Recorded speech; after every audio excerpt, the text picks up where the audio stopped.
యుగ పురుషుడు నట సార్వభౌముడు పెద్ద ఆయన ఎన్టీఆర్ 30వ వర్ధంతి సందర్భంగా టీడీపీ జిల్లా జనరల్ సెక్రటరీ నల్లపాటి రాము పలు కార్యక్రమాల్లో చురుకుగా పాల్గొని నివాళులర్పించారు.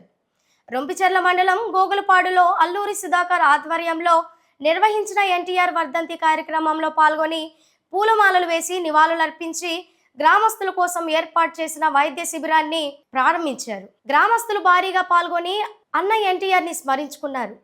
అనంతరం నరసరావుపేట ఎన్జీఓ కాలనీలో ఏర్పాటు చేసిన ఎన్టీఆర్ వర్ధంతిలో పాల్గొని పూలమాలలు వేసి అన్న ఎన్టీఆర్ ని స్లోగన్స్ ద్వారా గుర్తు చేసుకున్నారు.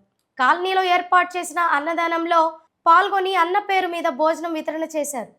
అదేవిధంగా పట్టణంలో జరిగిన పలు ఎన్టీఆర్ వర్ధంతిలో పాల్గొని అన్న ఎన్టీఆర్ విగ్రహాలకు పూలమాలలు వేసి ఘన నివాళి అర్పించారు. మన నర్సరావుపేట పట్టణంలో ఎన్జిఓ కాలనీలో తెలుగుదేశం పార్టీ కార్యకర్తలు నాయకులు అందరూ ఇవాళ అన్నగారి వర్ధంతి కార్యక్రమాన్ని ఇంత గ్రాండ్గా అరేంజ్ చేసినందుకు వాళ్ళందరికీ కూడా అభినందనలు తెలియజేసుకుంటా ఉన్నాను.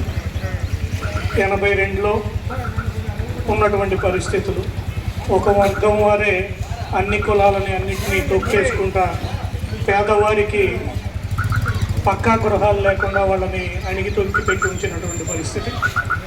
అలాంటి పరిస్థితుల్లో అన్న నందమూరి తారక రామారావు గారు పేద ప్రజల కోసం సంక్షేమ కార్యక్రమాల కోసమే పుట్టినటువంటి పార్టీ ఈ తెలుగుదేశం పార్టీ. అప్పటి వరకు 4 తాటాకులు ఇచ్చి పేదవారికి ఒక 6 నెలల్లోనే మళ్ళా ఇళ్ళన్నీ కూడా పడిపోయేటటువంటి పరిస్థితి, ఒక గాలివాన వస్తాయి.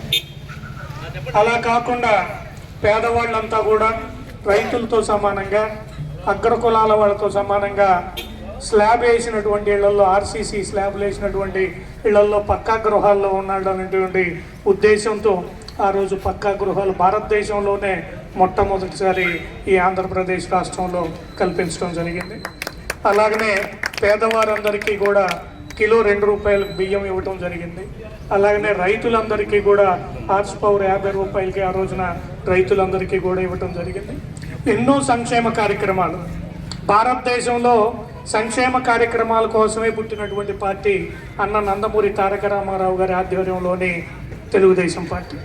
అలాగనే నారా చంద్రబాబు నాయుడు గారు 1985లో నాదెళ్ల భాస్కర్ రావు గారి క్రైసిస్ వచ్చినప్పుడు పార్టీని నిలబెట్టింది. కానీ తర్వాత రోజుల్లో పార్టీని కార్యకర్తలందరినీ కూడా అందరికీ ధైర్యం చెబుతూ అన్నగారి పక్క నుండి పార్టీని కాపాడినటువంటి వ్యక్తి మన నారా చంద్రబాబు నాయుడు గారు.